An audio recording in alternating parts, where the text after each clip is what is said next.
Let's get this started off. Hey guys, this is GamerCow. Welcome back to another Touhou Lost Branch of Legend recording. We're going back to Twitch for this one because I want to be able to stream these as well. And, well, it is easily my least favorite of all 10 available character types at the moment.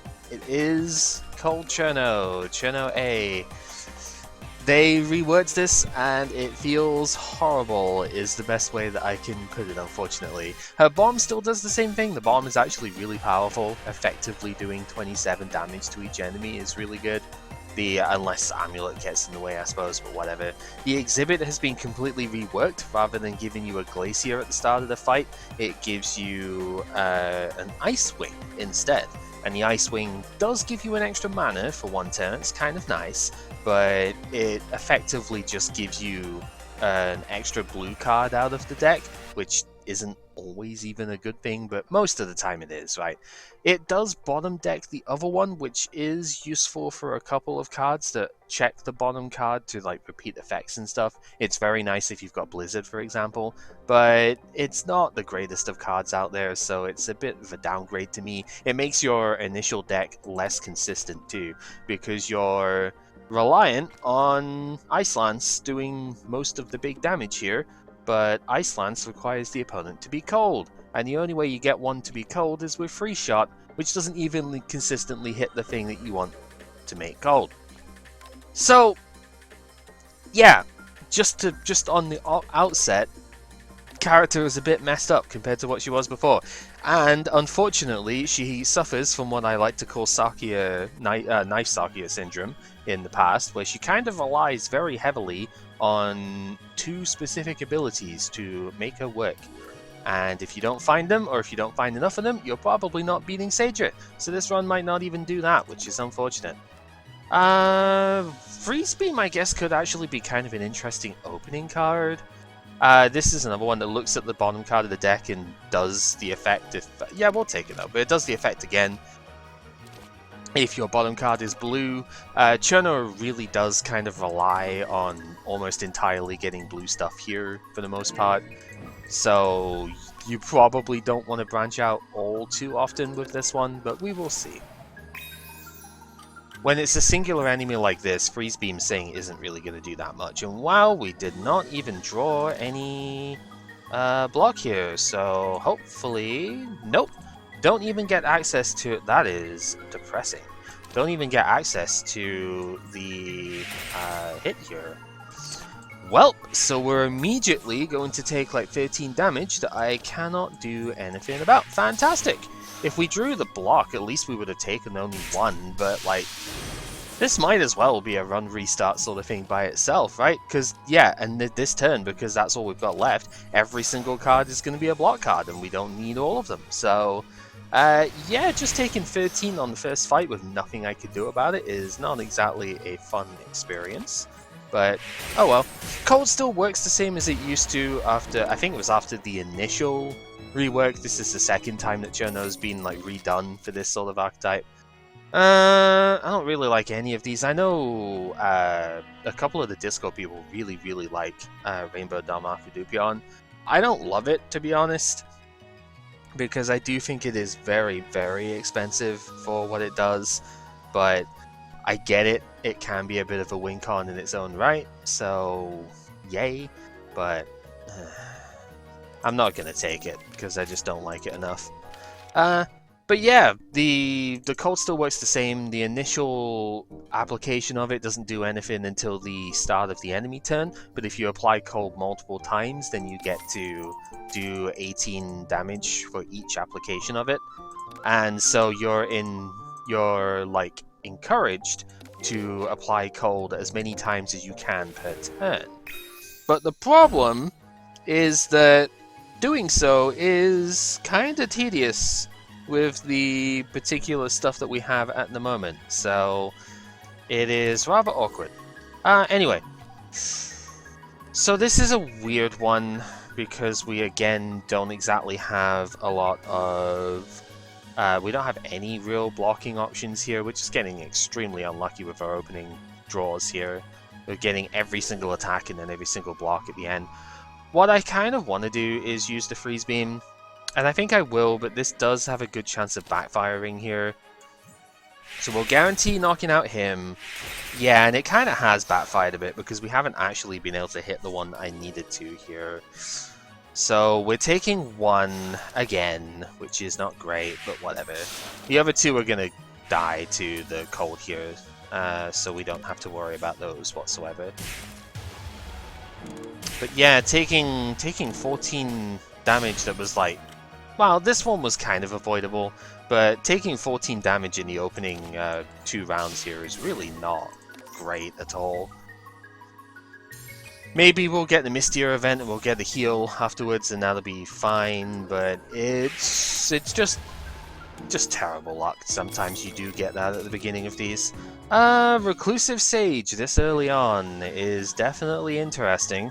I will take it because it is a build-around for sure. But, that's not one I would expect to see too often. Freeze Beam does actually get a decent upgrade if you go for it here. I think I probably want to do Free Shot first, because it applies its cold to the first 2 enemies that attack, which is a pretty reasonable improvement to it, so we'll do that. Not getting to fight Reimu, probably for the best. Reimu does kind of spam Amulet a little bit here as well. I'm not really sure who I want to fight at this point. We've got shared colors with Sakuya and Koishi, but Marissa we could maybe get like Cooling Agent or something, and that would be kind of cool.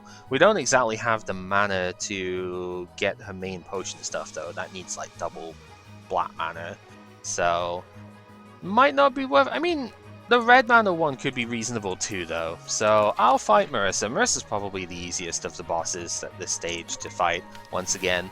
Maybe Koishi is still easier, it's hard to tell. She's only really had this glow up like very recently, so not entirely sure. Definitely bottom deck Reclusive here. I don't think I'm going to be using that at any point. And now that means that we will get the Freeze Beam to hit twice, which is pretty good. Free Shot can give us most of the block here. I think I mean, we're kind of trading life as a resource at the moment here, but I think it's probably reasonable to trade another 2 health here in order to get more damage on the bunny here. Because it's going to be a little bit difficult to apply cold to her now. And that means it's going to be a bit difficult to knock her out quickly. So the Ice Lance can do 18, which is not bad, and then we full defend here. I could knock her out this turn and not take any damage, but the thing with doing that is that then the poison gets ticked on, so I still take 4 anyway. This way I take 3, and the firepower down is really bad. That means I kind of don't have a choice but to attack here this time. So we will simply have to do that and just hope that we don't take too much more damage whilst we are knocking her out. And the answer to that is we are fine. Okay. So only another 6, but we've already lost a lot of health here, and virtually none of it has been my own fault. This is just how it goes sometimes. On Thin Ice and In Plain Sight are both good cards here. I think I'm going to keep going. I really want to take on In Plain Sight actually, because that Graze is really good. Is there another card I need to immediately upgrade?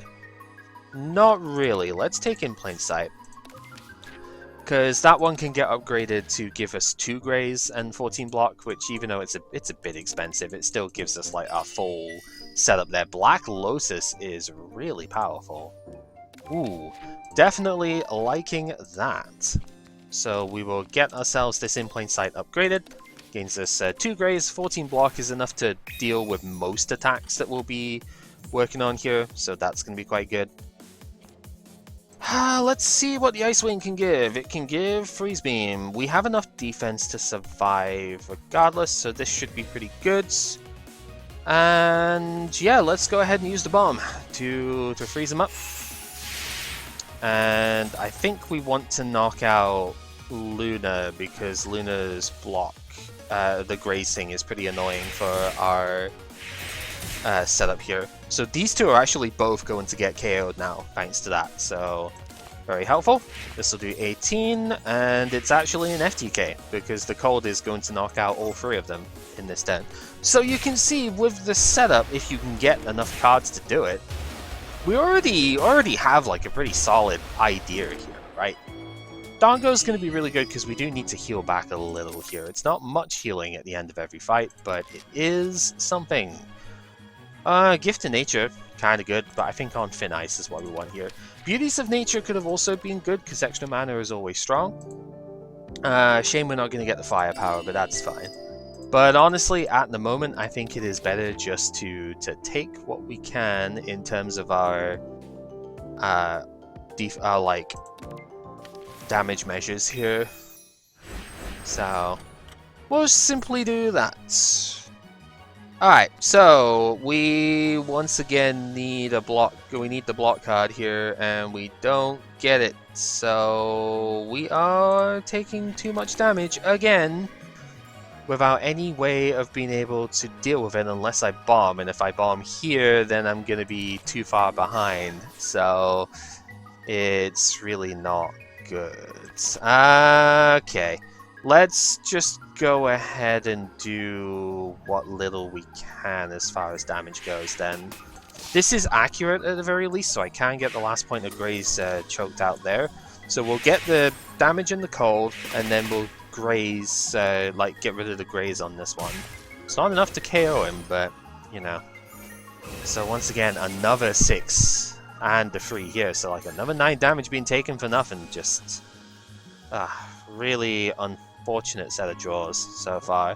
The Reclusive Sage is going to have to just go away here. There is nothing I can realistically do about that. It's not really useful for this kind of fight, for the most part anyway. In Plain Sight blanks this entire turn, that is good. Unfortunately not a lot else to do, but that's fine. In Plain Sight and just hit here is respectable. So the Graze plus a little bit of block gets through that. And if we can, and I believe we can go ahead and do these 2 plus the double block in order to blank the turn. So thankfully that's not taking any more damage, which is it's already been kind of annoying the way this has worked out, but at least we have that going for us. Here it is just hit. We could use In Plain Sight to gain a Graze for next turn, but if I draw the Ice Lance from here, then we would be able to just KO him, but of course the game decides, nope, you're not allowed to do that, so we have to wait a turn. It's fine. It is okay, we will survive, and we'll just hit it with a Freeze Beam. Because why not? It's funny. It's not really that funny, but it's good enough. I don't like Swift Cool that much. It's kind of fun having like a tutor card, but it's very expensive to do. And honestly, if this is at the bottom of your deck, then you get nothing for it, because it's not actually a draw. It is adding cards to the hand, so it is just really kind of bad. Not really loving any of the rest of these either, so I think we're just leaving that one behind. What's in the thing? Ice Block. Kind of funny, but not really too invested in that, so we'll leave. I probably could have gone down for the shot bit here instead, but I want to save just a little bit more here, I think. So we'll upgrade the Freeze Beam. It does do a decent bit more damage, and it can be colorless mana cost now. It's always good. Do we actually get to use it? Nope. I guess we're putting the block at the bottom of the deck then. Let's get the Grace set up for the next turn. We'll poker with the accurate attack as well as the other stuff that we can here. Black Loader's giving us a decent advantage to start off with here, because we're going to blank half of their first attack, which is good. But now comes the problem of, well, what do I do from here, right? Because Freeze Beam doesn't actually do anything here, because it has to apply, it only applies cold on hit, which is like basically all of the issue with Cirno in the first place. is that her stuff only works if you actually do damage. And who prevents you from doing damage? Io with her guaranteed 2 grays, which is super gross, and I don't love it at all. We have to rely on Ice Lance quite a bit here. This might actually also be a bomb fight too. It is that kind of frustrating. Yeah, I mean, it's because you'll shout, you can hit, but it doesn't actually do anything because you grazed it. So it's completely useless right now, unfortunately. Do we actually get access to the Lance? We do, so at least we can hit for 18 this turn. So there is that. I think I'd rather set the graze up for next turn than get rid of the paper here. As much as I want to get rid of the newspaper, I think grazing this incoming attack is a bit better, because it means I have to block less. So I only need to do that this time. And, well, again, can't really do much, because the thing with Io on Lunatic is that you have to dedicate your entire turn's mana cost to attacking her in order to get any damage out. And if you do that, then you don't really get to do anything else that's useful, you know? It's just, you can't block, and she does damage high enough that you need your entire turn's mana to block it. So, you know, we still took 4 damage there, even though we really shouldn't have. Yeah, this fight is just annoying. There's not much to really say otherwise. It's this might end up being bombed at some point. I probably should have bombed it before now, because now we've got the spirit lowering part to it here too, but we'll see. Kind of hoping to get like shoot ice Skull Lance, right, and go from there. No.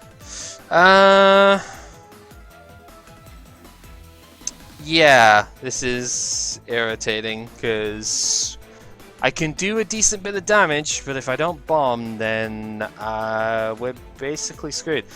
Maybe I don't need the bomb for Marissa, that's kind of the hope here. And I think we'll just have to do this, because otherwise we're not getting out of this fight anytime soon. And we're taking 9 damage minimum there. It's not worth it. T-set is kind of funny. At the very least, I could heal if I want to.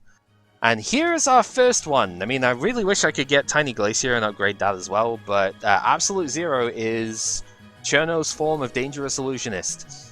If you don't have like 3 or 4 of them, or usually, it feels like your deck is terrible. So we do have to take it here.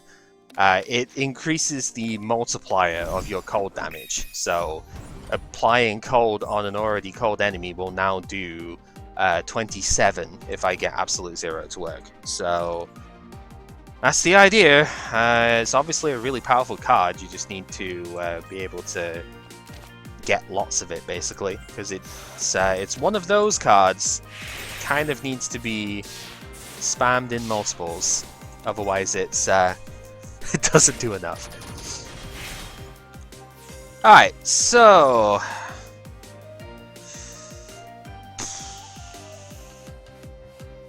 yeah, I'm gonna do Sage here.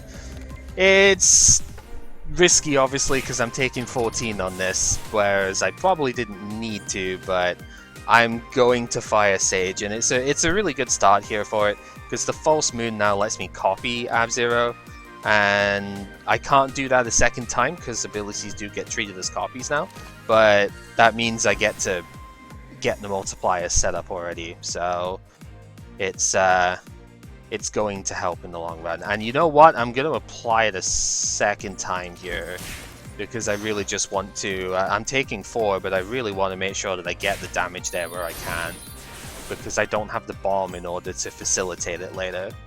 So... this is an interesting one. Because she's got 3 grays, it's a little bit difficult for Freeze Beam to actually connect here. We don't have the Lance, unfortunately, so... I don't think there is any, like, good thing that we can do here with the moon, the full moon, so... I mean, sure. I suppose we could have actually like copied the attack anyway, but then I'd still have to use the mana to block, so like you know, I think it's kind of is what it is, and we can also just use the ice lance here if we want to. The problem is I'm not sure how I'm surviving the next turn now, but I think we're gonna need like false moon plus in plain sight in the hand in order to do that. But we'll find a way, I'm sure. I believe I need to use this in order to not take damage from the refracted sunlight here, so we will do that. We've got 2 full moons and they do replenish, so there's a decent chance that we can block this. He says not getting any of them, so 2 of the bottom 3 cards are full moons here. That is kind of annoying. So we're taking 16 off of this Master Spark, and not really getting any further with a cold trigger here either, so not loving this. If we can draw Freeze Beam here, that'd be good. Nope. Oh, good lord, okay. There is a non-zero chance that we might just straight up die if we're not careful here, so we are going to have to copy blocks in order to make this work. Because that 24 is not helpful. So we're taking 2 anyway because we can't ever get rid of this dark residue. There's just literally no way of doing that, so that's obviously very annoying. Down to 9.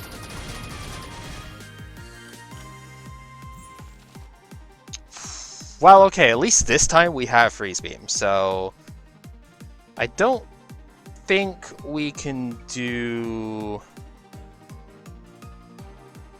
Yeah, we can't do Ice Lance as well because this costs 1, so we just have to do the double Freeze Beam here. It's still pretty strong, so that's good, but I just don't know if it's going to be enough.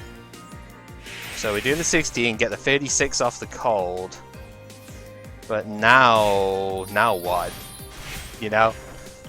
She's doing another 24.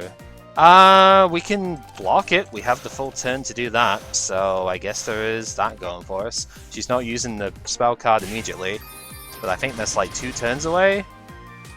Yeah, okay. We have 2 turns to figure this out. And we got no attacks whatsoever. Are you kidding me? My god, can we like please do something reasonable here? Freaking hell. This is just unreal. Alright, well, we will get rid of the greys, I suppose. I mean, there's not really any point in using this one, but we will anyway. So, there goes that. 15 damage plus the greys. This is just good enough, I think. Because we can copy the Freeze Beam. And then we have that and this plus 36. Jeez, making it tougher than it needs to be, right? Good lord. Alright, so all of these are pretty good for their own reasons, right? We do have the Hakuro that we could take for regular damage stuff. Red Cirno's things are relatively good. But there's also just Rainbow, which, let's be real, is probably better. And the ice scale is quite decent too, because we want as much blue mana as we can get, considering Ab-Zero is double blue, but I think it's just Rainbow that I want to take here, so we will simply do that. Ice-Blooded has been... I don't remember if this was even a card before, but if it was even, it is very bad after the rework, I will say that much.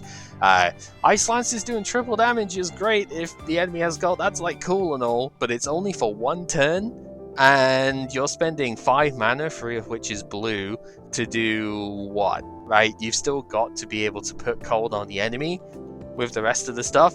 And it only adds another lance if you go through. If you could somehow get it to work, this attack would do a ton of damage, but you don't get to keep the lances, and it's like 5 mana to do that, like really?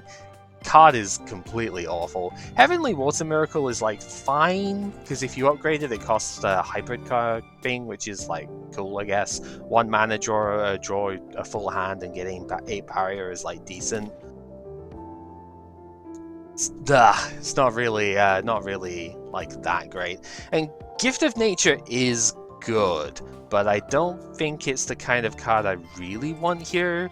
You've still got to pay for the stuff, and you've got to pay for it twice at that point. So you're basically giving up the hand that you've already got in order to pull something out of the discard to play. It's like, it's again, it's fine, but it's not really that impressive. I'm kind of tempted to take the Heavenly Water Miracle just because it's like an 8, basically upgrade it as an 8 mana barrier thing, and the draw could be pretty good. I suppose I could do that because we do have Reclusive Sage, so there is the option for that. It's like fine. It's not the best, not the worst. I think I'll keep the Lance at the moment because of the accuracy. So I'm gonna skip that one.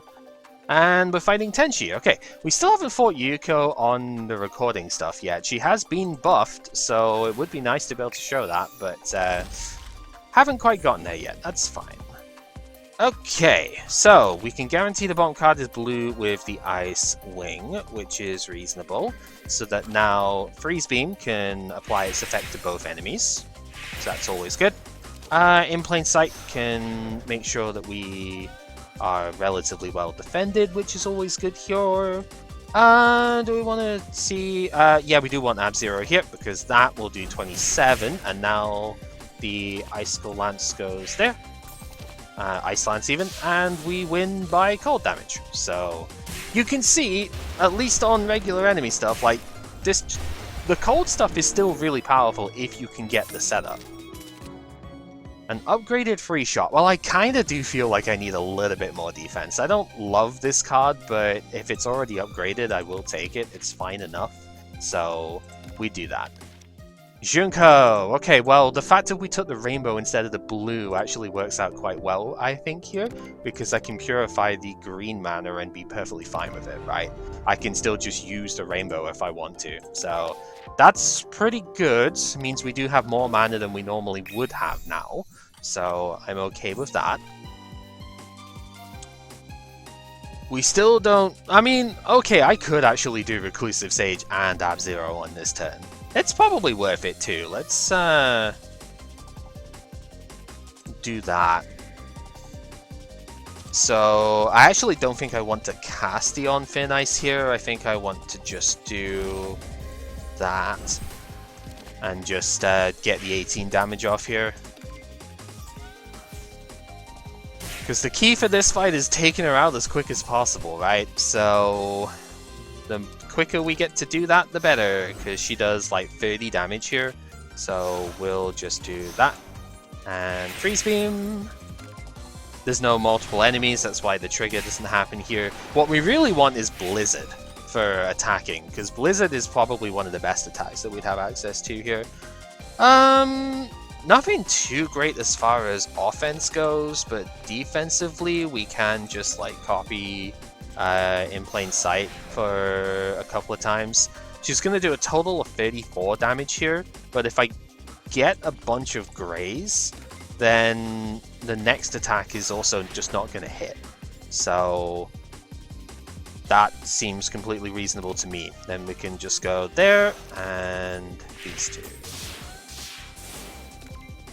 So we full block this turn, and then we got 2 grays at the start of our next turn to get through this attack. She always alternates between the do damage twice and do an ungrazable attack, so it's perfectly fine. Again, not really an amazing setup for what I want to do, but I suppose we can draw and see. Yeah, we get Freeze Beam, that's what we want. So copy that, and smack him for lethal. Yeah, Freeze Beam's really good so long as you can actually hit the enemy. One of the things... Oh, I love this card, but I think I just want to have more cold stuff here. So I'm going to take and go for upgrading the Glacier here. Ice Forged Blade is pretty good. Frozen Throne is the other very important card to take, because you want these ice bullets. They do still only apply their cold on hit, which is really annoying, but you do want them. They are very powerful. I think we've kind of got our set that we want to upgrade this round. Unfortunately, it means that everything else is kind of not going to be there, but whatever. Frost Refraction's pretty good. It does still give you the Frost Armor thing. Frost Armor is busted if you get enough of it, but we need like Ice Barrier for that to work really. Fairy on Ice is actually really good too. If you upgrade that, it gives you 2 Greys, and 2 Greys for 2 mana is a pretty solid turnout. Definitely gotta take the Throne, gonna take the Amulet because we really want Amulet just in general here. Ice Forged Blade is a good attack for what we want. That might be the last one that we'd need to take, realistically. Because you discarding a bunch of blue cards for this makes it do a lot more damage, right? And if you upgrade it, it does 11 each time. So the fact that it applies cold even if it doesn't hit is very important as well. So I do want that. And then upgrade, I have 1, 2, 3 cards that desperately need upgrades. This one would like one, and these 2 would also like. So I think at this point I'm kind of like set on just getting upgrade stuff for the rest of the round here. Honestly, the floppy disk is also potentially takeable for that reason, just to have upgrade stuff for a while. But the fact that it doesn't retain means that I kind of just don't like it, you know? It's not worth it enough to me here. Yeah, let's get a little bit of extra money. I don't think I'm going to be one... I mean, the tea set is good, but I don't think I really need to worry about that at the moment. So I will get the extra funding, because we'll get another shop at the end of the thing. Oh, this is a 1.7 live online fortune teller, by the way. This is a 1.7 update. Futo has actually been changed. She used to cost 30 and now she costs 10. Ever since Sage's been changed around in terms of what exhibit she starts with, and she can't start with a cup anymore, I have not taken this at all. But costing 10 is probably worth it to see what is the boss of the third act. Be fighting Vermilia, so we want to have like decently big cards, preferably Blizzard, thank you very much, in order to hit through. Limit the number of cards you can play, so bring some big stuff. That would just make Ice-Blooded even worse, by the way, because that card does nothing by itself and just gives you more cards to play through her. So, good job we didn't take that, in my opinion. Okay, so what does the Ice Wing give us here? Ice Forged Blade, not really good into the Keystone because all of the damage will get reduced. Frozen Throne is good, but I don't think I'm going to be able to use it turn 1, given that it's still this expensive. So where do we go instead? Because like what I'm thinking of using is Sage, Free Shot, Heavenly. So I guess I take Ice Forged Blade, but I don't think that can fit here because I need the other mana. Yeah, so need to do that, need to do that. We're taking 26, so like a border would be good. Yeah, kind of annoying to draw that immediately, but it's fine. I want to sink a card to the bottom of the deck, perhaps. Yeah. And block.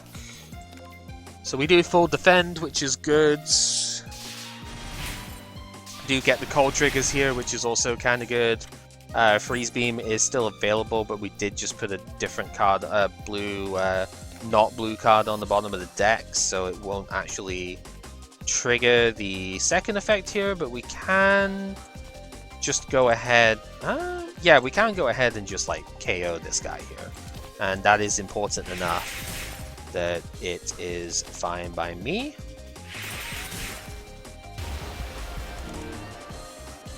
And then her next attack is going to be ungrazable, so using this doesn't really matter, so we'll just go ahead and get more cold triggers. The nice thing, we know that Frozen Throne is one of the bottom cards here, so we can duplicate that, which is pretty good. This is an interesting hand. So we go here, duplicate the Frozen Throne so it doesn't cost anything, which is good. And then we can just go ahead and do... We need another cold hit. But I don't have enough mana to use Ice Forge Blade as well. So I don't think that's going to happen. Tiny Glacier, maybe? Oh, Ice... No. See, Ice Lance hits the barrier, so that's not really good enough either. Because I do the cold here, it's going to do 18. And then another one to do 36. But then the problem is the 9 damage still doesn't take her out. So we do still take a hit. So I think I have to sink the Ice Lance here. And not get what we need anyway. Okay.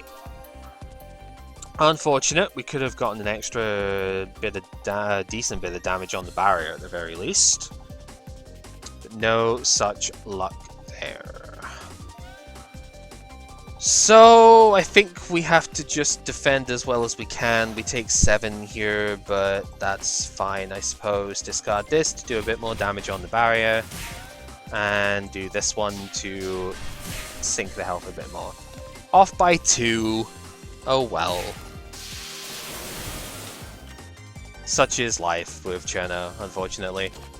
See, the Glacier is decent because you do get a reasonable bit of damage out. You get to apply cold, and then you get the Ice Bullet to apply cold again. You just have to be hitting all of these attacks. The Gungnir would actually be really good. Ooh, another one. But it's not upgraded though, so it's going to be kind of annoying. I'm going to take Autumnal Harvest, actually. I don't normally take that one anymore, but I think getting the Rainbow in combination, if we can get some card draw to go with it, that'd be pretty good. I mean, more of these maybe would be nice for it. Frozen Throne is the biggest mana reduction here, so we will do that one, because that'll make it significantly easier to add into the some of the other turns. And Yomu is going to be a pretty good example of the issues that we will face with this Cirno in general. Because Yomu, unfortunately, has this nasty habit of grazing quite a lot of your attacks, which means the stupid Glacier doesn't actually do anything. Oh boy. Anyway, let's go ahead and do that, and then draw. Free Shot is pretty good. Yeah, if we do Free Shot and then use both of the Ice Bullets here, we'll get as much damage as we can out. This is why I want Blizzard, because Blizzard is an accurate attack, so it is even better with the stuff here. Genuinely feels like one of Cirno's best attacks, and we just need to actually find it, which is obviously proving to be the problem at the moment. So we definitely do Harvest. I think I am actually going to use Reclusive Sage here and just take some damage from this turn. And the reason for that is because I can copy the Ice Bullets as well if I want to. It does leave her like kind of open here, which is a bit frustrating. But we can copy some pretty useful stuff out of this, and I actually, in plain sight, is a pretty good one to start with here, because we can get enough grays to survive most of the like half the next turn as well, which is helpful considering she's gonna Shining Sword us here. It's not great. I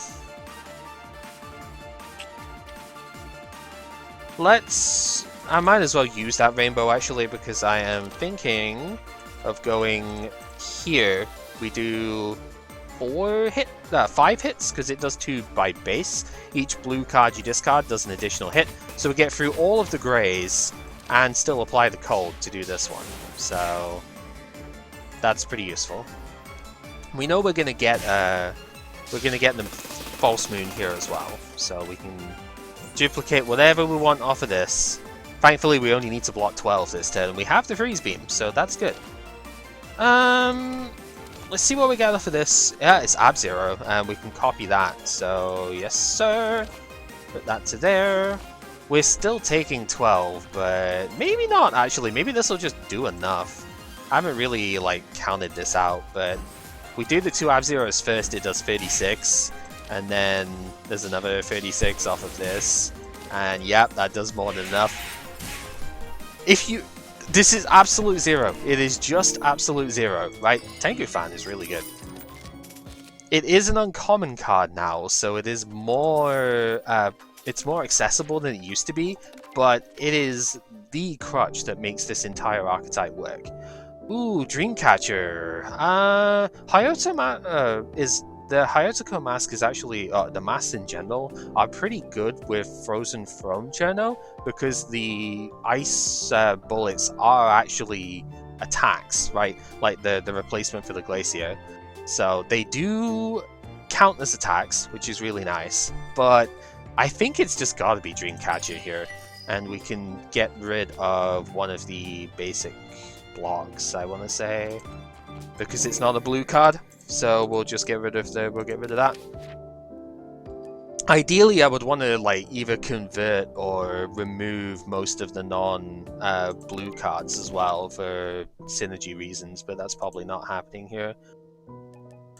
Pulp Fiction versus the Universal Repair Manual.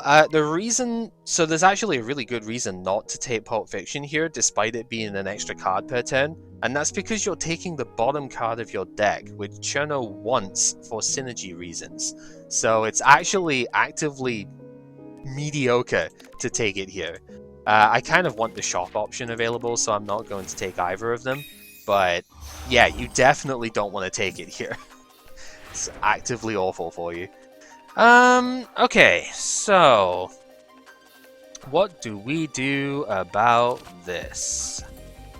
Iceforge Blade is pretty good. I don't know. I mean, especially in this hand, it's pretty strong. And Freeze Beam actually works out quite well with it. Sure. So, let's math out the mana a little bit here. If we do Absolute Zero, Tiny Glacier is really good as well. Man, this hand is like kind of stacked, not gonna lie. So do Ab Zero.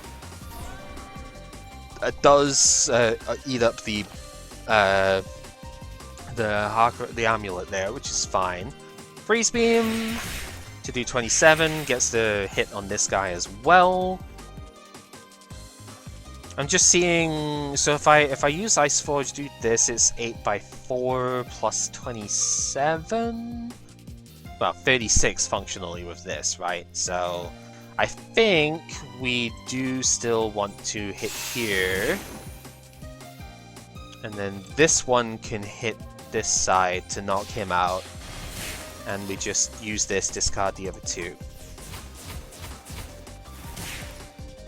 Because now the cold will knock this out before we even have to take damage. You can see with enough stuff, this can be really good for so-called room clearing, right? For just like taking out or hallway clearing and stuff. Taking out the basic enemies can be really powerful for that. But it relies very heavily on Absolute Zero, and we just do not have that many of those yet.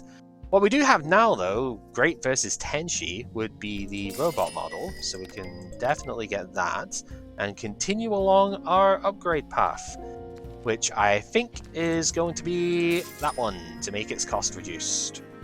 We have exactly enough. Do I want to take the Tambourine? I'm not really doing that much direct damage here, I'm doing enough. I'm going to take it, because the Vulnerable could actually be very useful here for Tenshi.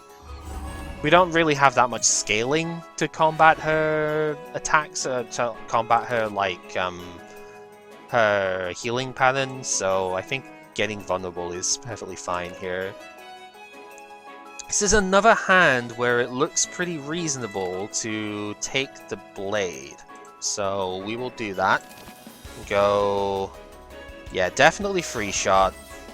I think I have enough to go Miracle here as well. That's good to just get a card on top. We could draw it with On Thin Ice, actually. That's pretty funny. And then we have 1, 2... Probably don't want to discard that one because we get doubled off of that. So 1, 2, 3, 4? How worth it is that? Because we're not going to keep enough attacking stuff for that, right? We don't spend all of our mana if I do that. So I think it's better to at least spend, yeah, to spend all of it with this. So we'll go there and go discard these 3 in order to do 50 damage, or like 60 damage even.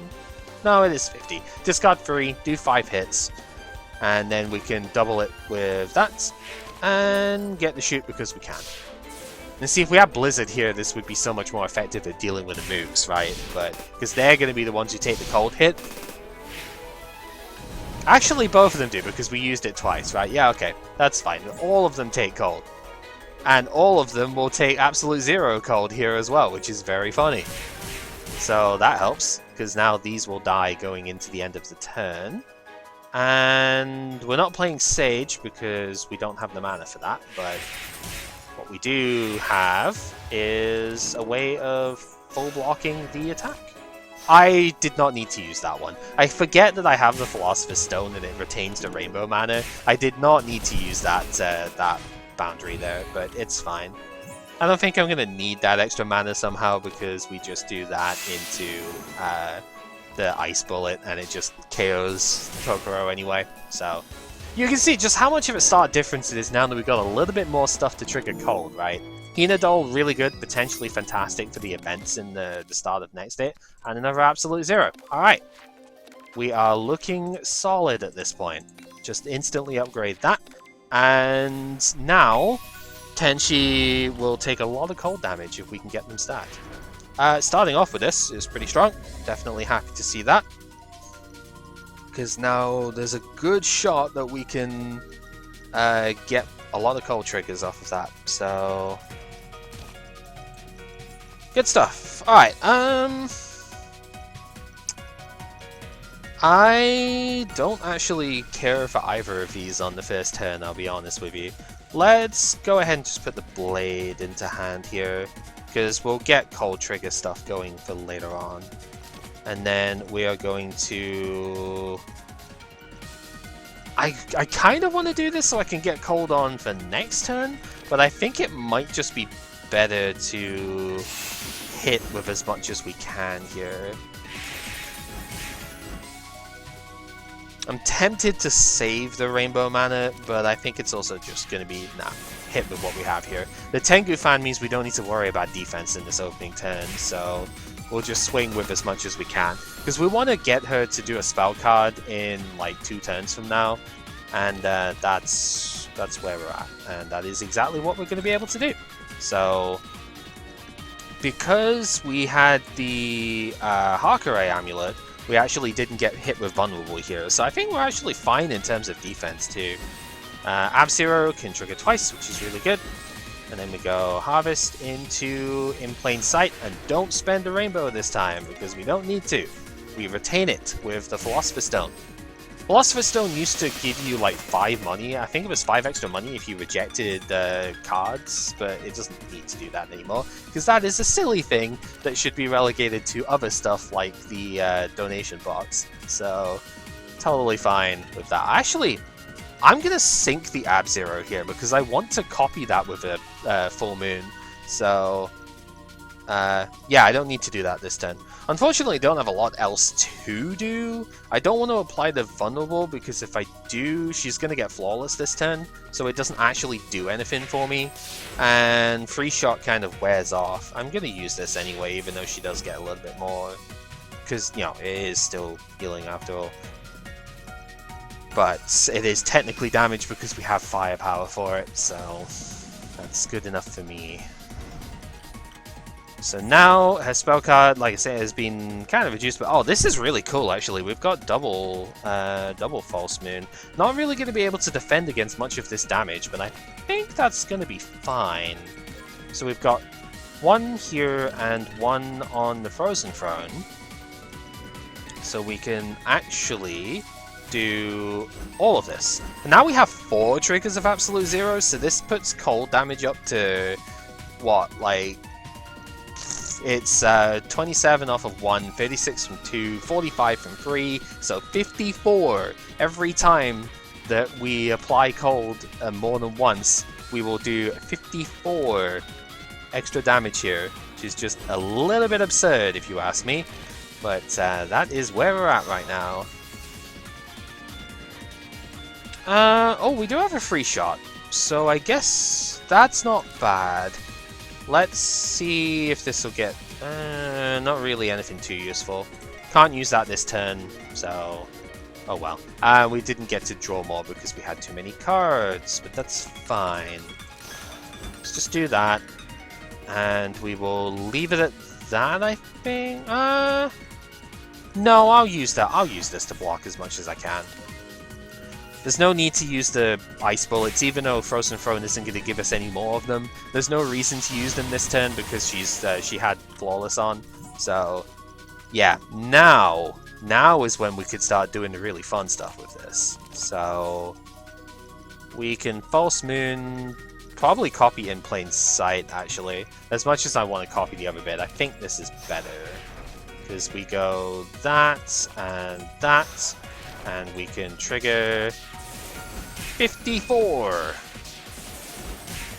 which is obviously really, really good. Problem is she's going to use a bomb spell card now, so that Graze doesn't really do anything. Maybe I could have used Free Shot instead here to have Cold triggered for next turn, but we do have the bomb that we could use as well, so I don't think that's going to be a problem here. So use that one. I think False Moon here honestly should just copy the Ice Bullet, and that's probably enough to get lethal here with the Ice Forge Blade as well. So we will do exactly that. Knock her out with just the blade. We don't even need to use the cold part of that. So you can see just how stupid it is to rack up these effects with the Absolute Zero, right? That is kind of the crutch, unfortunately, for Cirno at this stage. Is she kind of over-relies on it, in my opinion. But it's just how the character's designed at this point, I think. I'm going to take the plate. As weird as that kind of is, I think there is one ability in White Cirno that would be really useful here, which is not the one that we got of... Oh, Filthless World is kind of cute. I don't think we have enough stuff that can... I mean, we do technically, but like, I don't think there's quite enough stuff that really warrants using Filthless World, but it certainly is an interesting card. The other two don't do anything here. This is kind of cute because we do still gain a mana just for drawing it, but it like... Yeah, I don't know. It's not that great. Do we want to prepare anything? I think the answer is probably still no. The only thing I would prepare, I think, at this point is the Ice Lance, because it's kind of superfluous, to be honest. But the Accurate is still potentially fine. Oh. Anyway, moving on. We will go ahead and see what we can pull out of this one. Hopefully we can pull the drunk event, because that would be very funny here. Okay, so upgrading Reclusive Sage immediately is kind of nice. Being able to already add a False Moon to the pile is quite good. Tiny Glacier, that's a decent one to open up with here.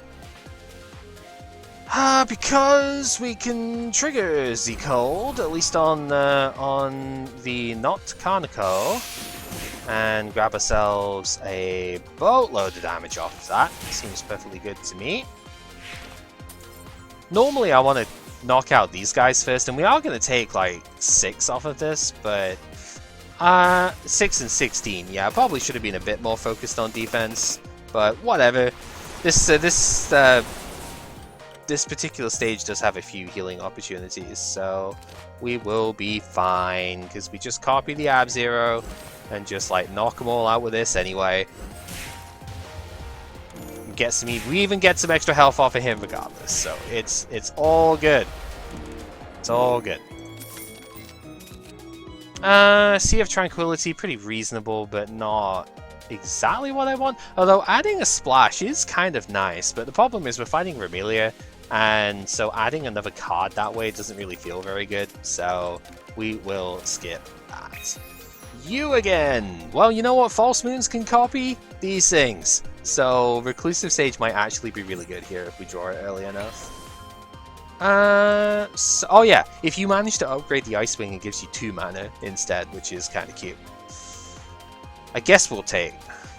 yeah, I guess we'll take Ab-Zero. Let's add that to the top.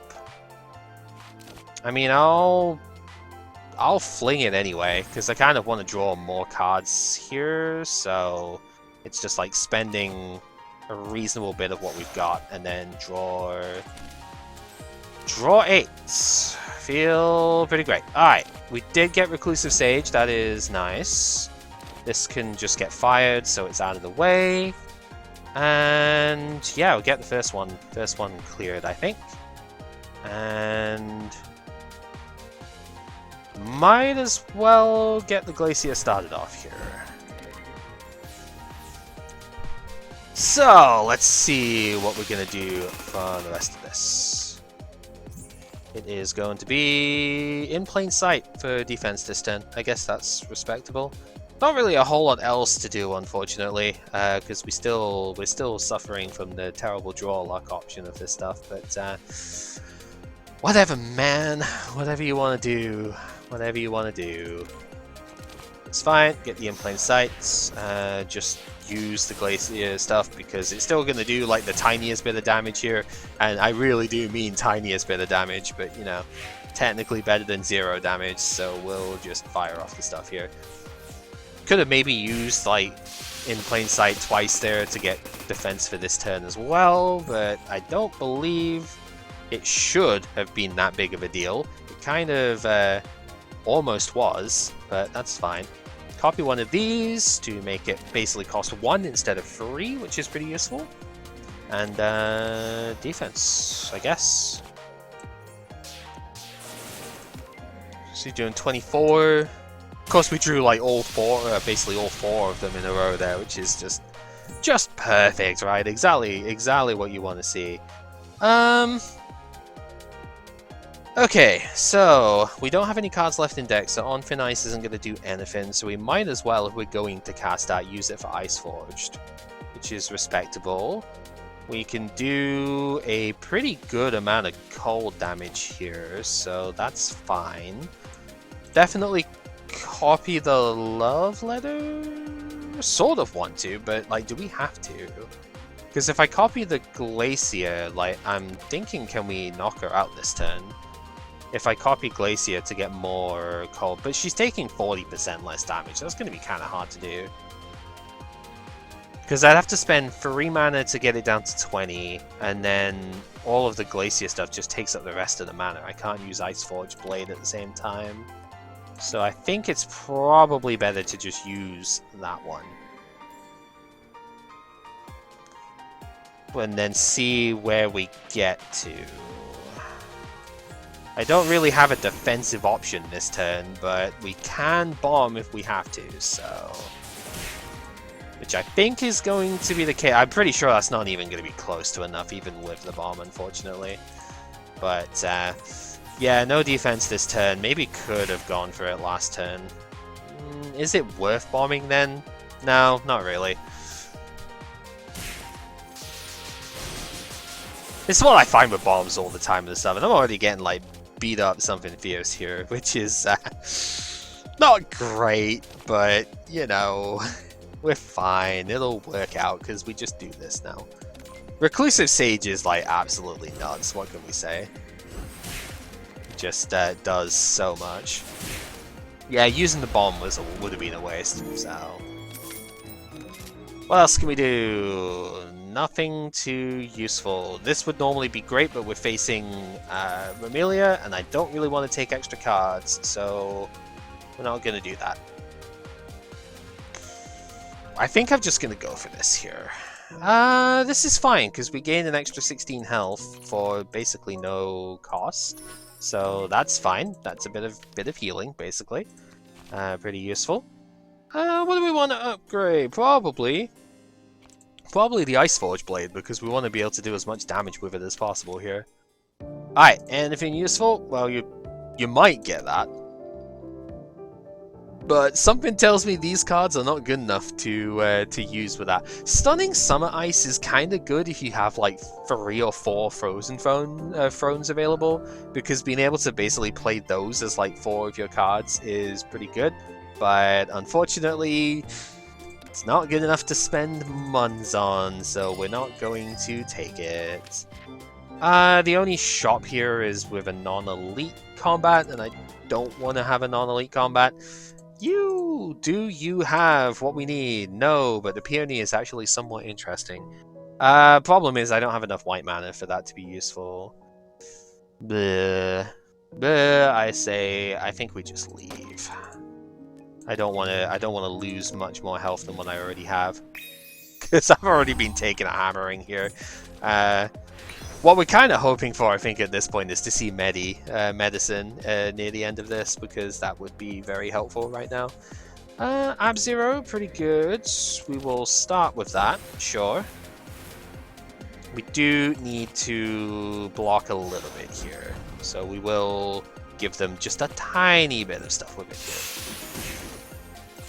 Not really too worried about these guys. I probably should be a little, but I'm not like super worried about them like coming up out of nowhere for it. We take out the Wolf Tengu first is going to be much more relevant, I think. So, plus, you know, cold damage is still going to be applied here, so it shouldn't really be too difficult to work from this. And yeah, Freeze Beam kind of does the work for us. Yep, nice and easy. That rain is coming on kind of heavy outside again now, and this just gets the win. It's not gonna... It's one of those things I always sort of, like, internally note this. It never really... Unless it's, like, mega heavy, it never really comes up on the mic too much, but it's always there, you know. Tranquility is a very interesting option here, actually, because removing Vulnerable could actually be a lifesaver versus Remelia. I'm gonna take that. Might not be the best of choices, but I think it's good enough to go with here. And we'll finally upgrade this to get an extra full moon in the... or false moon, sorry, in the pool. Okay, Dormy! So if you can trigger cold twice on her, which we currently cannot do, but if you can trigger the cold... Oh, that's pretty bad, actually. Then you get round her barrier, like, immediately. Ah, that's a little unfortunate. I think we still just do enough damage here, so it's not really going to be that big of a deal, but it is just a little annoying that we have to do it, like, this way around. I wanted just to be able to show, like, if you can trigger cold and do the damage, then her barrier goes away, but... I guess we'll just have to do it the traditional way. Oh no. Whatever shall we do? 14 by 4, but we already have 3 greys, so that's not really too big of a deal. Not much to really do with this turn, unfortunately, so I suppose we will simply take our shots and maintain our mana. I don't want to use the Vulnerable against her right now. She is worth the mana, but like, oh, the Vulnerable, but I want to save that card because Remy could definitely need it. 45 is a lot to take, and yeah, Cirno doesn't really have very many ways of like weakening opponents, so this could still go south pretty quickly. Do have to be slightly careful with how much we take here. We're here. Reclusive Sage... Oh, Reclusive Sage was going to be a pretty poor pickup here, but it still kind of is. I don't have enough mana to cast it and Tranquility. Like Ice Forge Blade and Tranquility is what I mean. So it is going to have to just, like, get swallowed up here, unfortunately. We will take... no damage this turn, however, so I am okay with that. And if we're not going to be able to copy this, I might as well just use it now to make sure that I get the damage output for it. Okay, so then. Not a great hand here either, because she's not attacking us this turn, so just not really getting the good end of stuff here. This could maybe just be worth the bomb, but I'm going to save it for next turn. Or if possible. Like, I might not even use it this turn, but it would be better doing it this turn. So we're here. Defensively, I think it does have to just be this way round. So we're probably not using Ice Lance here, but that seems fine because we're going to get a good amount of cold damage off here. Yeah, it's time to bomb. It's one of those situations looking at it where it's just like I want to try and end this fight before it gets too dangerous, and we're getting close to it being too dangerous here. Because she's going to do another 45 hit here, and that's not easy to get around. Because normally we would have like false moons and stuff coming up to not take the damage here. That is not how this is going. So, do we have I think we have enough damage, so it should be fine. But if I didn't use the bomb, I think I might not have had enough because I would have been missing 54 damage there. So this would not have compensated for that. Donation box. Take it before you take the card. Frozen Specimen got completely changed, and now it adds Ice Wings to the draw pile. If the Ice Wings had replenish, then I think I'd be a lot happier with this card. However, that said, it is still reasonably good against certain targets. We're not fighting Junko here, but if we were, then this would be a pickup kind of immediately. I don't think it's very good versus Remelia, however, because it does take up another card to do, so I am just going to skip and not bother with it this time. But good card for a different setup. Hanyo Mask is the attack one, so that could be pretty good with Frozen Throne, being able to get more firepower if you do enough attacks. Or we could just take the extra health because I've been getting beaten up. I'm going to take the attack. Why not? We do relatively often do like free hits and stuff here, so I think it's worth it. We'll see what our shop can give us here. These ladies now have animations as of this version of the thing, so cool, I guess. It's definitely neat to see them that way. I might just gain the 10 life here. It depends what this does. Oh, that is interesting. Yeah, we'll take Sage. I think I still use Ab-Zero here, to be honest. We have 2 Greys, so like this is full block, which is fine. And I think I do it just to get the cold stack on here, because we do not need to worry about the damage numbers here, right? Because they are permanently flawless. Absolutely flawless. Alright, let's see what this gives. A false moon, that's very funny.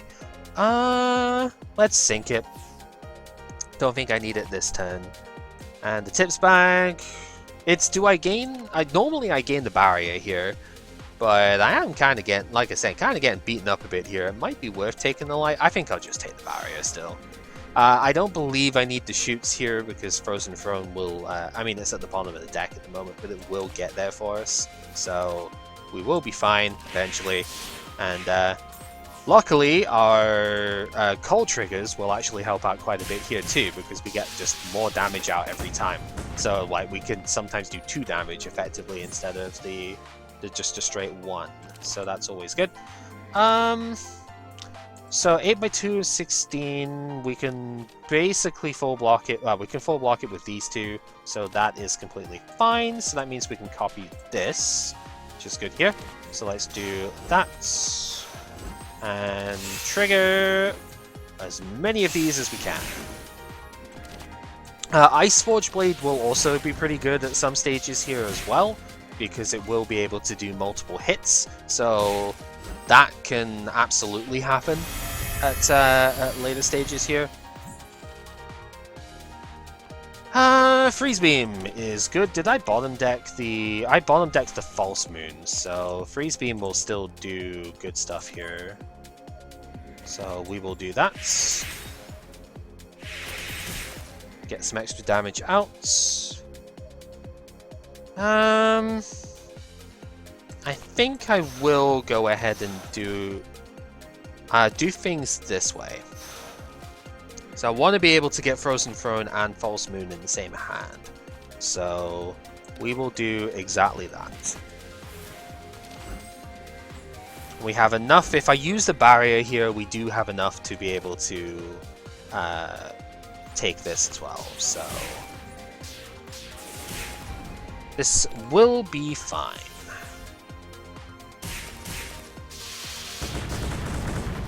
The healing is sort of annoying on this one, but it will not be that big of a deal. And the amulet actually protected us from the purification module here as well, so happy to see that. Now, the problem after reshuffling, the problem with, especially with this deck, is that we do not actually know whether the bottom card is a blue one or not now. Ideally, I would have loved to have transformed some of these colorless, like, basic cards into, you know, potentially blue cards, but the game didn't see fit to allow that, so not so sure what's gonna happen there. So how to approach this? I think if we knock out, unfortunately, if we knock out Tama, I believe this one's going to just attack us immediately, and we have no defense in this hand, so that kind of sucks, but whatever, we'll still try. It is not a base. See, that's the problem. If that was a blue basic hit, we would have been able to do more damage with that. But no such luck here. So, looking at what we have, it's 1, 2, 3, 4, and then, yeah, we just go ahead and use our glaciers, I think, here. So, you can get knocked out with that. Yeah, and she switches to attacking, like, immediately, which is greatly unfortunate, because it means I'm going to take a lot of damage here, and there was nothing I could do about it, because I was going to take a lot of damage off of Tama if I didn't, so yeah. Ow. Big ouchies going on right now, because this is also quite a lot. This would also be a lot of damage, but I think I can get around it within plain sight, so we will do exactly that. I mean, I don't need to copy it, but it's probably cheap. It'd be better than like actual casting it here, I think. Although, having said that, I probably want to discard this for Ice Forge Blade, so we will actually still hard cast it here.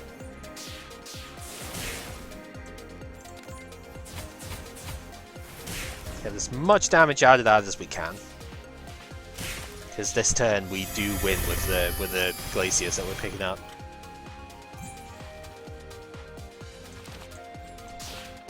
So you can maybe sort of see where the cracks are going to start showing in this in a bit, because this is an awful lot of damage to have taken so far. Flammable Ice is pretty good, to be honest. Getting the extra firepower is quite nice.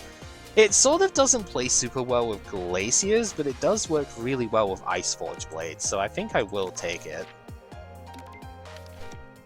That is not the event that I wanted to see. We are not getting healed off of this. Okay, cookie please? That would be nice. Nope. Okay, we may be in trouble. No canned food either, so... Uh-oh. That's gonna be a problem. Let's grab... I think I maybe want the card draw here. I mean... Refreshing Breeze is kind of nice too. I kind of want the card draw. I say. Water Gun could also be kind of decent just because Remelia does graze quite a lot and our attacks really do get annoyed by that. I kind of want to remove a card as well. I think we're mostly fine with these being as they are. Upgrading on Thin Ice is quite good though, because we do have the colorless mana. It gains replenish and doesn't cost a blue, so it can be used to like convert stuff. That's kind of nice. But yeah, I mean no, because I'm not using, I need to use Yukari to heal here, right? So we will probably just do that, as much as I want to do otherwise. Let's get Play with Water as well. If I can't play Reclusive Sage, maybe I can discard it in the turn. Could have also potentially upgraded that instead to make it cost a colorless, but the Replenish, I think, is a better overall gambit here. And Yeah, sure, let's just get extra mana because the rainbow stuff is kind of useful too. Maybe the best idea for it. And, uh-oh, this is also kind of spooky. I'm starting to... I'm very slightly regretting selling that tea set, but, you know, we'll be fine, I guess. So Cirno's actions are more powerful, starting at 7x4 instead of 7x3 here. Jeez, so that's, yeah, actions are more powerful indeed. Good lord. Alrighty, let's see. Well, let's see what we can do to counteract it, I suppose. Not really sure why it defaults to using blue mana instead of the black mana there, but yeah. Who am I to judge? We don't have to discard anything if we don't want to, and I think I'm gonna say no this time round. So I want to do that one. We don't need to do any more defensive play here. This does exile itself, so we could use it if I wanted to, just to get the extra damage out. I think we'll be fine. Save the rainbow.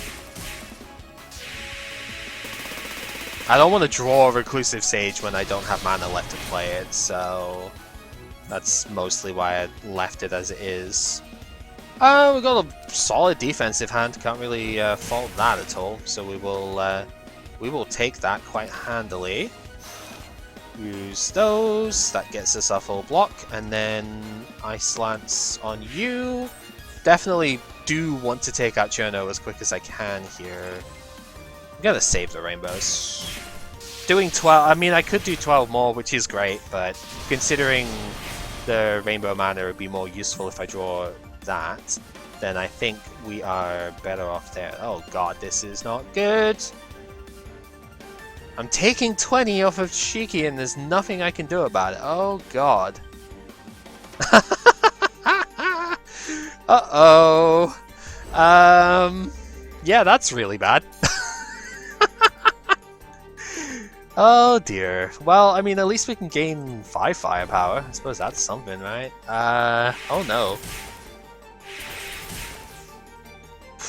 I mean, do as much as you can, but I don't think this is going to end very well, because we are not going to have very much health left for Remelia whatsoever now. Uh-oh. If I'd have known I was going to draw no defense, obviously I could have been attacking her instead, but like, why would you know that? How would you know that? Good lord, man. Like, just what do you want from me, huh? Alrighty. Well, yeah, I mean, we should win from this turn, right? But it's just like, this is very, very spooky at this point. So go there. Get that one. Want to do the same for you. You already died to the cold anyhow, so it really doesn't matter. But since we have another one, we'll just take you out with that, regardless. I think plus side, we do still have a bomb for Remelia, so that's good. Foxmask can gain more spirit, that might be useful. So... woof. Okay. Not really anything worth using there either, so... let's just heal and hope, I suppose. It's 42, this is the very funny life total, but I don't know if it's going to be enough for Remelia here. Because she kind of does hard check a lot of the stuff here, especially when we don't have opening defense. So currently taking 18 off of her, if I don't draw it with play here, right? Still gonna do that one. Draw. Okay, we did get the defense. That's good. I think I actually want to discard the False Moon so that it doesn't poof itself with Ethereal. Because I don't need it this turn, because I can't use it this turn. Just gonna do that, and then get the Rainbow used so that it's not going to cost us a card later, because we retain the mana anyway. Amulet gets rid of the Frail, that's pretty useful. But now we're taking 40 on a hand that doesn't have a lot to deal with it. Let's just see if we can draw it then, right? Okay, that's fine. I really want to use the False Moon on Ab-Zero, but I'm not sure if I'm going to be able to and survive here. I think it's probably worth it though. Because we want this to end as quick as we can, right? I think it's still worth it. 3, 4, and 3 shot is the last one. So we are taking 16 here. Which is a lot, but her next attack is a ×2. Oh, it's her next turn is not even an attack. That's kind of annoying drawing that at the moment. What do we still have in deck? 1 free shot doesn't do anything. So I guess we play this just to make sure it doesn't go away. And then we can copy... I think we could make her go to Scarlet Devil this turn, which is fine. Where's our... So we got a defense coming up next turn. That's good. Let's do that then. So that means we want to copy the Ice Forge Blade. We use Ice Lance to do the 22. We go...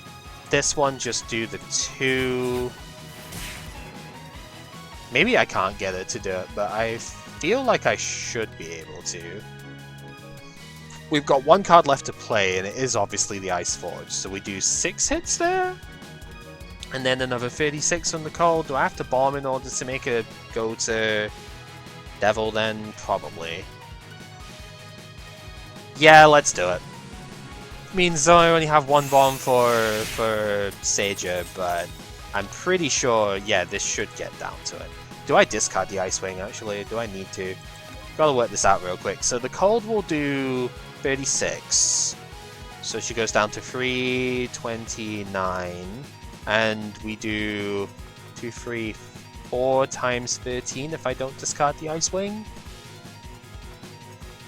Which is another 52, so I think I don't need to discard the Ice Wing. I basically just don't want to redraw it. Oh no, I'm like 2 damage off. I didn't want to redraw it. Ah, I butt the cold. Yes. We need to get it below half health, basically. That was the whole conundrum there. You need to get it below half health in order to trigger the phase shift. So... yeah, that was the whole like question mark bit of do I have enough is exactly for that reason. Get the Graze up as well. I think her next attack is gonna be Gungnir, but it might actually just be a ×4. So, yeah, I mean it doesn't really matter.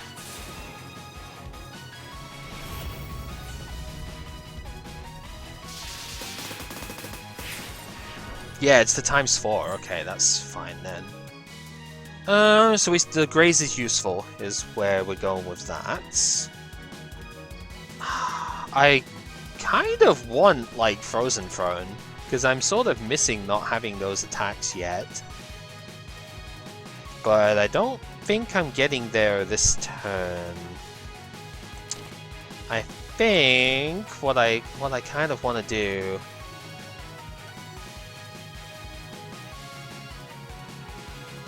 This False Moon isn't really going to do much with this hand. Well, I definitely can't play 2 False Moons in turn. So let's 2, 3, and then play the defense. So that I don't die here. Really wish I could have done Ice Forge Blade to get rid of all of this Graze, but I need to not die. That's the critical part of this, because yeah, Gungnir doing 43. It's a lot to take in. Do we have not really any defense to speak on, do we? I might be dead regardless here. It's not great. Yeah, because I have to just play these as is.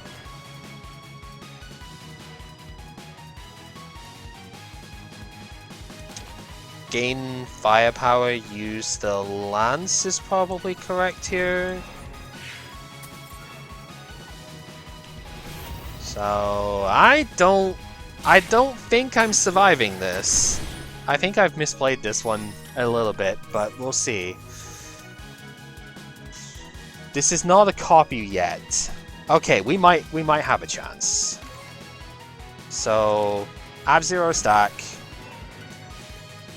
It's made 54. We have 2 cards left to play. So we go Glacier and Ice Forge Blade, discard everything. Even the Ice Wing at this point. 4, 5, 6, 7, 50. It's almost there, but she's going to get grazed this turn, so I still don't know. Oh boy. If I could get her to cold, then we could Ice Lance kill, but all the cold stuff works on hit. Yeah, this looks pretty over.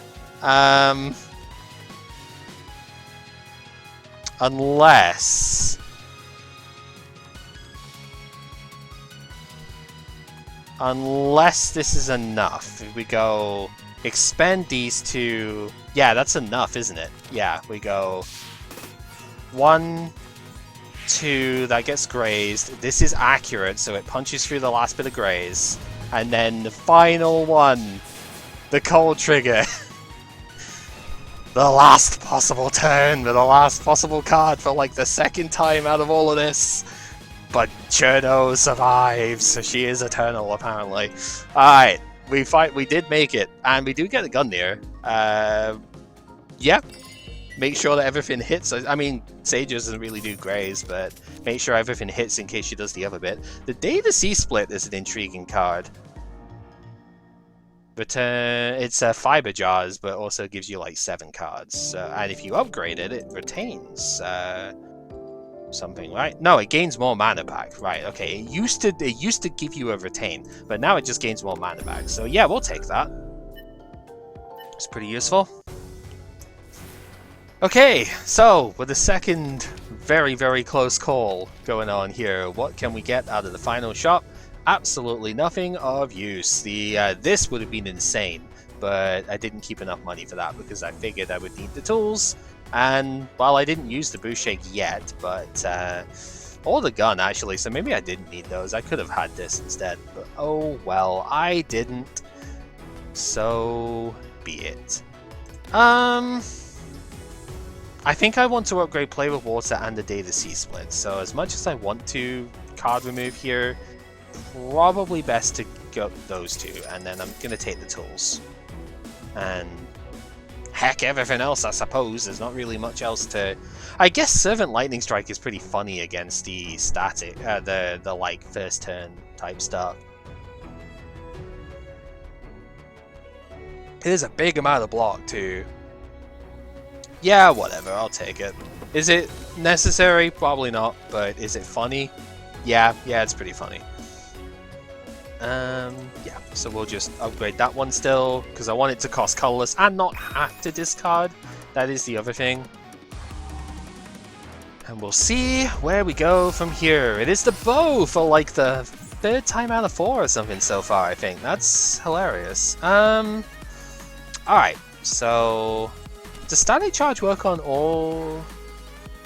When damaged, deal damage back, so it won't actually work on the graze hits, but that's fine. Okay, Ice Wing, please give me Reclusive Sage. We do need that as soon as we possibly can here. Weaken her with the Flashlight, gain our big block, and Freeze Beam, Ice Lance, I think, is just the way to go here. So we're still going to take a little bit of damage, but not as bad.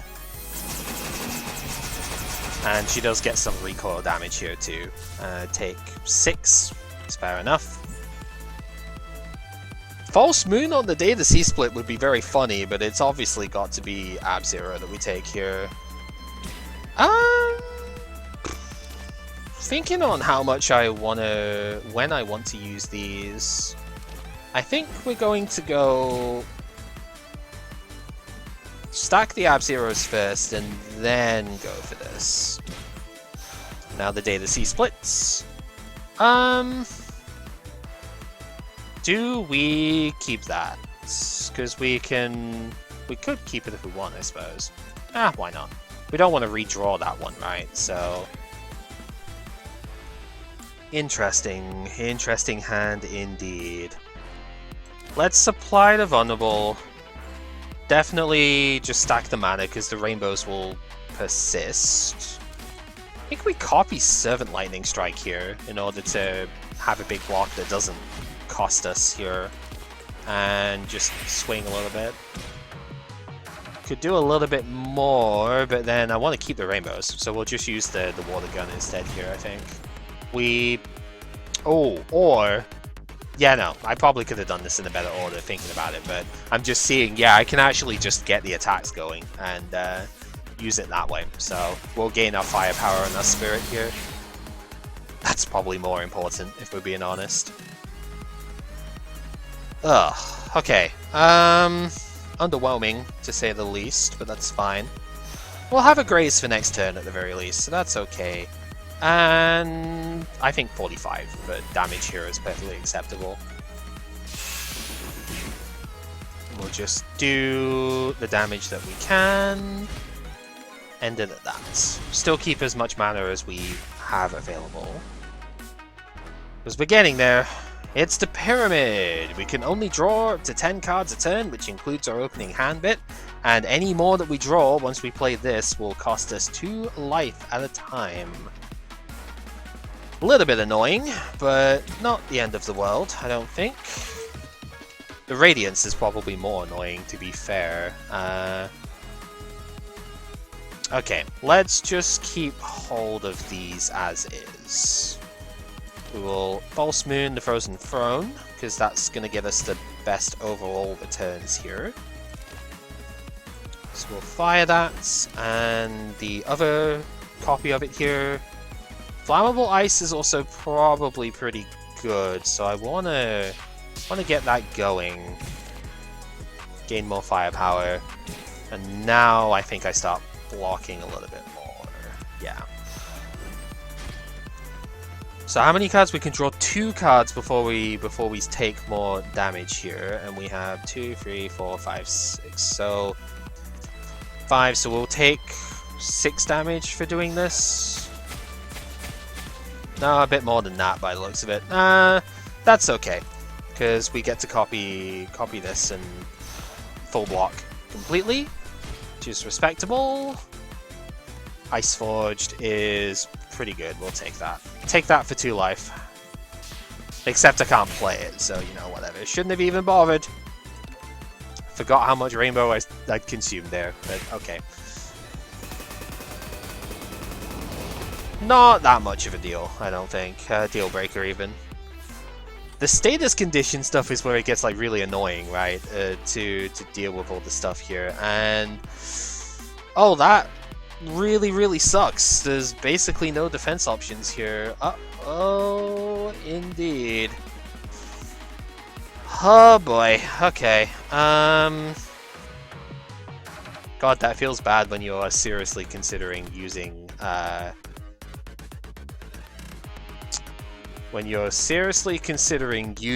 the False Moon on the boundary for 6. But I don't know if I survive if I don't. Like, survive well, I mean. Yeah, I think that is what's going to happen here. Before I do that, though, I'm going to get the Spirit for this, to at least make it slightly more worth it.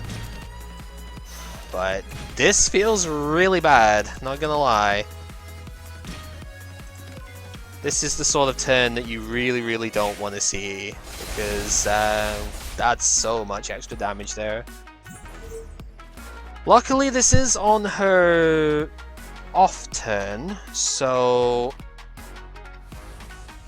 just got to play this very precisely from here, I think. And that precision is going to involve getting more grays for the following turn, so we will do that. The rainbow can get played as well, and we can basically play whatever we want this turn is the main bit. Discard the tranquility so that it doesn't get exiled, because it does have ethereal, so we want to fire as much as we can this turn. So as many of these attacks as we can fit in to get her as close to lethal as possible. Including this one. Next turn we get 2 glaciers, we get cold, one does 45. I think that means we should shoot here as well. So she's at less than 90, which means that we win with the bomb. So it doesn't matter what she does here now. It's the cup, finally, right, that gets rid of the stuff up here, but it literally doesn't matter because I mean, even if we didn't draw a false moon, we have enough. It's very close though, because I'm only allowed to play 3 cards before I die unless I play the boundary first. So like, this was really close, just like everything else in this run, but it has succeeded and does apply victory, so that's good enough for me. Get the cold damage down and finish her off with the ice bullet because it's funny. Whew! And again though, we only won that because Absolute Zero was busted, and Frozen Throne obviously helps out to trigger the stuff with it too. Cirno using the cold stuff absolutely over relies on getting that cold to do more damage than it did before. It's a very weird rework, and honestly I don't like it very much because it doesn't feel like she can really do much unless you have exactly enough cold triggers for it. And it just, I don't know, it just feels really bad. We didn't have any of the frost armor stuff this time round, so we were defensively more suspect, as you could see throughout the entire run, right? We were definitely worse on the defense than we were in other runs that I've had. Like, I've had ones where I can get over 100 frost armor in a fight, and basically just never take damage again, but this was absolutely not one of those. We only had 1 frost armor trigger even show up, which wasn't worth taking over the other stuff at the time, so yeah, it's a bit tough. But regardless, the cold stuff can work. It is decently fun, and it is very good at clearing the main stuff. It's just hard to beat bosses with it, because it doesn't scale as well unless you have the absolute nuts, and we mostly did here. Like, didn't get very many Frozen Throne. I've had runs where you take like 4 of this thing and it ends up working out really well, but we only got given 1, so that was kind of unfortunate. But being able to duplicate it with Reclusive Sage was really useful. This card is an absolute lifesaver for Cirno, I think. Just being able to get more copies of the important ability stuff is unbelievable. It's just very expensive to cast early on in the run, but Junko surprisingly helped out a fair bit with that in the end, so happy to see that. Thank you very much for sticking with this. If you have, though, it's definitely a roller coaster of a run for sure.